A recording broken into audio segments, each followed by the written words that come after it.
태난먼 사건. 중국 마오쩌둥 무택동 체제 말기인 1976년 4월에 있었던 대중반란. 1989년 6월 4일 미명의 민주화를 요구하며 베이징의 티안안men 광장에서 연좌 시위를 벌이던 학생, 노동자, 시민들을 계엄군을 동원하여 탱크와 장갑차로 해산시키면서 발포, 많은 사상자를 낸 사건. 1. 중국 문화대혁명 이래의 마오쩌둥 사상 절대화의 풍조와 마오쩌둥 가부장 체제에 대한 중국 민중의 저항을 나타낸 획기적인 사건이었다. 1976년 1월 저얼라이 준내 총리가 사망하자 중국에서는 주자파 비판 운동이 일제히 일어났다. 따라서 오랜 기간 중국의 혁명과 건설 및 국제적 무대에서의 중국의 위신 증대에 기여한 저얼라이 총리를 주도하려던 중국 민중의 의지는 꺾이고 다시 극좌적 조류가 지배하기 시작했다.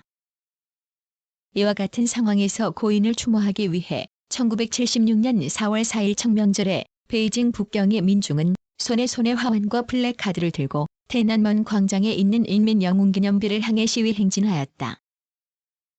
저얼라이의 자필 비문이 새겨져 있는 기념비는 민중의 화환에 의해 재단으로 변하였다.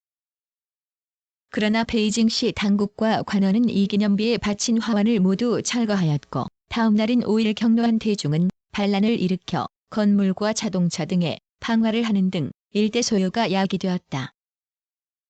플래카드에는 후에 사인방이라 하여 체포된 마오쩌둥의 부인 장층 강청과 측근인 야원 위안 요문원 등을 비판하는 시가 많이 게재되어 분명하게 마오쩌둥 체제에 대한 반역의 의사를 나타내고 있었다.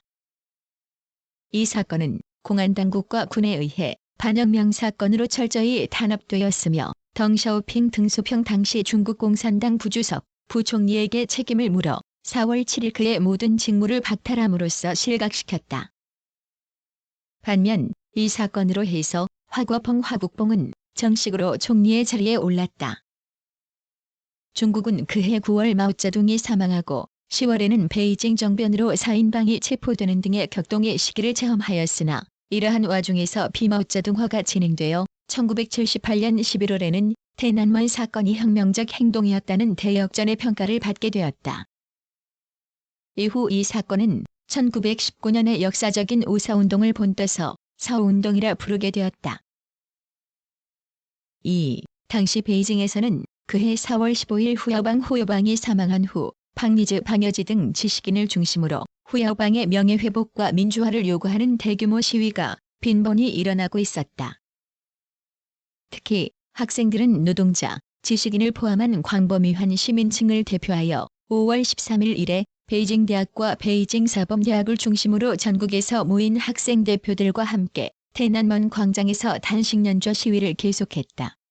5월 15일 소련의 고르바초프가 베이징에 도착했으나 17일 발생한 100만 명이 넘는 대규모 시위로 일정을 변경해야만 하는 사태가 발생했다. 이에 당국은 학생들의 시위를 난동으로 규정, 베이징시의 계엄을 선포했다.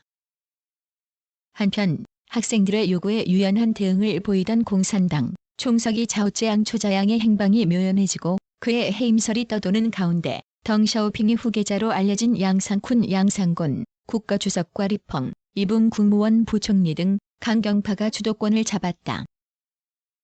이들은 6월 3일 밤 인민해방군 27군을 동원, 무차별 발포로 티안안men 광장의 시위군중을 살상 끝에 해산시켰으며 시내 곳곳에서도 수천 명의 시민, 학생, 군인들이 시위 진압 과정에서 죽거나 부상했다. 이 사건은 당시 중 소수내 회담 취재차 입국했던 외국 기자들에 의해 즉각 전 세계로 보도되었으며 미국을 비롯한 유럽 여러 나라는 이와 같은 비인도적 처사에 항의, 강력한 비난 성명을 냈다. 이 사건 이후 민주화 운동의 상징적 인물이 된 전체 물리학자 팡리즈는 미국 대사관으로 피신하였다.